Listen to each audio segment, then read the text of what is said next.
Hello everyone, hope you guys are doing wonderfully great. This is going to be one of the first videos that we make on this channel in terms of propagating fig cuttings, which is one of my greatest hobbies and greatest passions. I absolutely love propagating figs.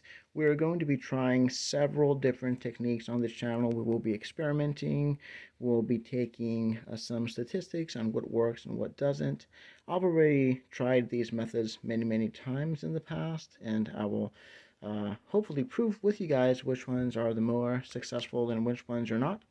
For this video, we will be trying the fig pop method, which I find to be the most carefree, most highly successful rate, so the one that has the highest survival rate of all. And I'll show you guys what I do to ensure that my fig cuttings actually do survive and produce roots and turn into baby little trees.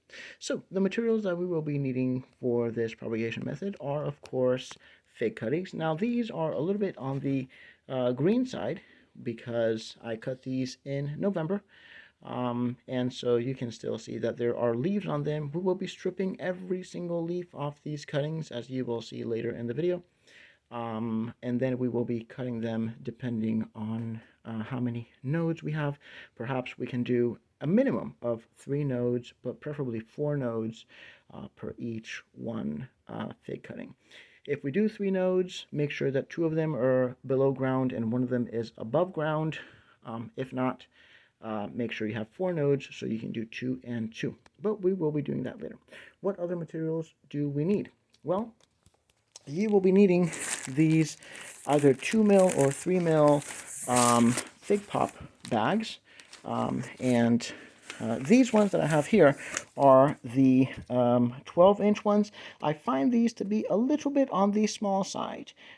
16, 18, or even 24 inches works much better, especially if you have larger cuttings. And if you can acquire the 3 mil bags, they are much better than the 2 mil bags. I've not had a problem with the 2 mil bags tearing or getting holes in them and drying out, but 3 mil is definitely a safer bet. These are much cheaper, of course. So more than 12 inches and 2 mils and above.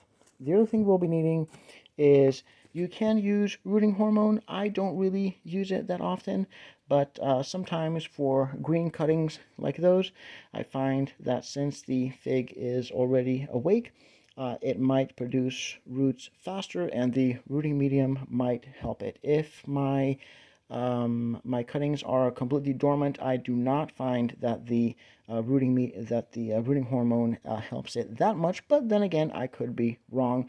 We will be performing an experiment sometime this wintertime to see if that proposition is true or false.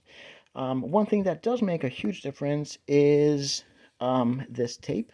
So this tape here is parafilm. I find it to be a little bit on the expensive side, but a little bit of this goes a long way, and it makes sure that you're cutting, at least a part of it that is above the growing medium, does not dry out. In my experience, after mold, that is the #1 killer of cuttings. The air, at least in my area, in my home, is always on the dry side, definitely below 50%. I mean, this is nosebleed dry because we have the heat running 24/7, as most American households do during fall and winter, and sometimes even during spring. So, just letting you guys know that this does make a difference. If you cannot find parafilm, have no worry. You can always use cheap, dollar store plastic wrap. That seems to be working just fine.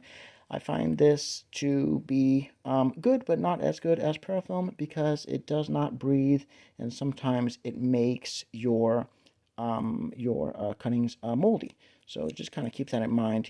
Tight wrap it, but maybe a little bit looser than you would parafilm.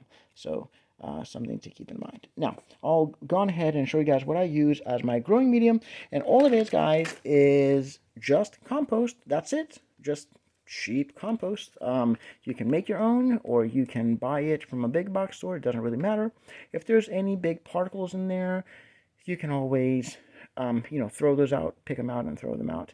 I do add a little bit of perlite just to neutralize and lighten up the medium a little bit, but other than that, I do nothing else to it. Okay, all right, I'm going to pause the video right there, and I'm going to set up shop. I'm going to put the cell phone on this cheap stand, and hopefully we'll make a good video on how we propagate these fig cuttings.